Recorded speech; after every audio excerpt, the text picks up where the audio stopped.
This photograph shouldn't exist. Look at this man. He's not photoshopped. He's not a myth. This is actual photographic evidence from 1876, showing a human being nearly 10 feet tall, standing next to regular people. And this isn't some one-off circus oddity. There are hundreds of these photographs, thousands of newspaper reports, and an entire civilization that vanished from every map on Earth in the 1800s. I wasn't supposed to find this, and they really don't want you asking questions about it. I started researching weird architectural anomalies. You know those government buildings with ridiculously tall doorways that seem excessive even for grand design? I thought it was just aesthetic choice. Decorative excess. Then I found the photographs, not paintings, not folklore, actual photographs from the 1860s and 1870s, cabinet cards, carte de visite, tintypes, all showing the same impossible thing. Human beings, 8, 9, sometimes 10 feet tall, standing in formal portraits, wearing normal clothes, surrounded by regular-sized family members. And here's what made my blood run cold. The grain matched, the lighting matched, the shadows fell correctly. These images were taken before the technology existed to fake them convincingly. The British Museum has several of these locked away in their archives. The Smithsonian mentions them briefly, then dismisses them as medical anomalies without any investigation. French collections have them catalogued and filed away. Russian imperial records reference persons of unusual stature serving in ceremonial roles, always the same pattern. Acknowledge, categorize, move on, never investigate. But here's where it gets weird. These weren't random genetic freaks. Look at what these giants are doing in the photographs. They're not in circus tents. They're standing in front of government buildings, wearing formal attire, holding positions of authority. Contemporary accounts from the 1800s describe them not as oddities, but as normal members of society, guards, overseers, foremen of massive construction projects, and the photographs cluster in very specific decades, primarily between 1850 and 1900. Then they suddenly disappear, gone, like someone flipped a switch. Why? Why do they all vanish at exactly the same time? I started looking at the buildings behind them in these photos. Massive stone structures with doorways that seemed absurdly oversized. Buildings we'd been told were designed for grandeur and intimidation. Then I placed a 9-foot tall human being in the frame. Suddenly, those doorways made perfect sense. Once you see it, you can't unsee it. I started measuring. Government buildings from the 1700s and 1800s. Doorways 12 to 15 feet high. Not at the grand entrance where you'd expect it. Inside. In working corridors where grandeur serves zero purpose. Staircases with risers so tall a normal person has to stretch uncomfortably to climb them. Furniture found in estate sales, all slightly too large, all dismissed as custom-made for tall individuals. But it's not just one building, it's thousands. Courthouses across America, administrative buildings throughout Europe, government complexes in Russia, India, South America, all built in the same period, all featuring the same oversized proportions, all supposedly designed this way for aesthetic reasons, despite the obvious impracticality, the added cost, the complete lack of functional sense, unless the people using them weren't average-sized. In St. Petersburg, administrative buildings from the 1700s have 12-foot doors in back hallways.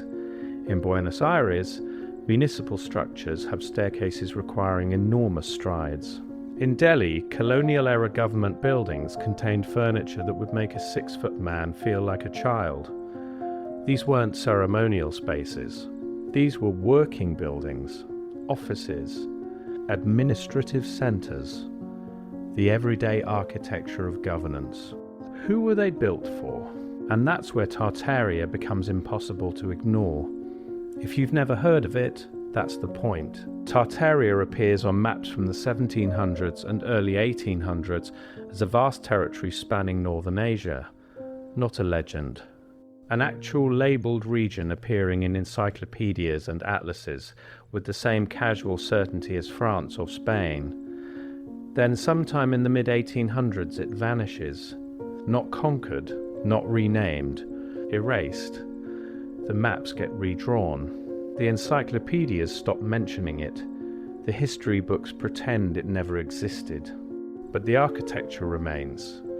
Massive stone structures across Central Asia, Russia, Mongolia, buildings of impossible scale and precision. Doorways sized for giants, all supposedly built by various empires, with no documentation, no verified construction records, no explanation for how they achieved such engineering feats.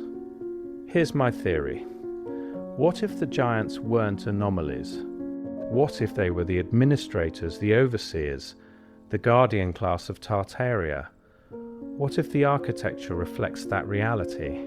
It would explain why the photographs are always formal and official, showing these individuals in positions of authority. Why they disappear after the 1890s, right when the last references to Tartaria vanish from records. The buildings remain, but the occupants have been written out of history. The photographic evidence isn't all that's been buried. Throughout the 1800s and early 1900s, newspapers across America regularly reported discoveries of giant human skeletons, not scattered anomalies. Systematic findings. The New York Times, 1885, 7-foot skeleton discovered in Michigan Mound. The San Diego Union, 1895, bones of extraordinary size found during railroad excavation. The Middletown Signal, 1890, giant human remains uncovered in Ohio. These weren't tabloid sensations.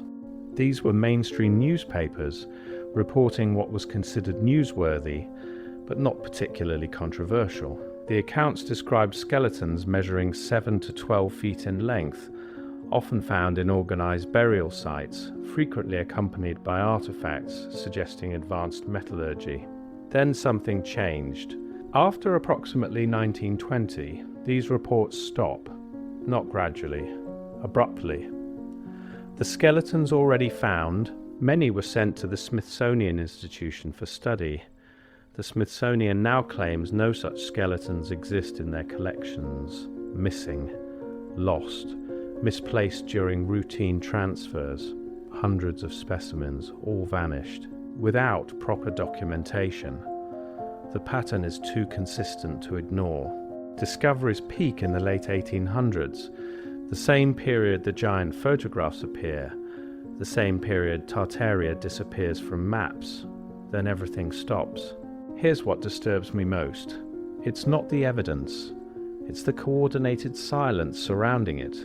Academic institutions don't debate the giant skeletons. They pretend they never existed.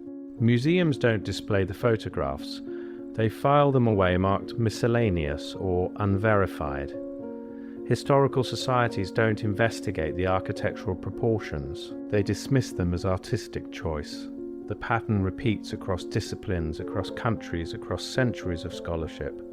It's not active suppression, it's passive erasure.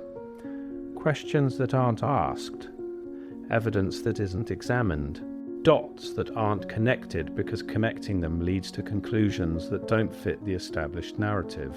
And when you point it out, when you lay the photographs, the architecture, the newspaper reports, the missing records, side by side, you're met with the same response. Interesting, but not significant. As if coincidence explains everything. As if patterns don't matter. As if asking why is somehow inappropriate. Why did humans of extraordinary size exist in sufficient numbers to be regularly photographed and regularly discovered in burial sites? Why were they documented, then forgotten? Why does architecture from a specific period accommodate their proportions? Why do these elements cluster in the same geographical regions and time periods as Tartaria's disappearance? And why, when you mention any of this, does the conversation immediately shut down? The buildings remember, even if we don't. The photographs preserve what the encyclopedias erased. The evidence persists, waiting for someone willing to ask the questions everyone else has agreed not to ask. Who were the giants? Why did they disappear? And what else vanished with them that we're still pretending was never here at all?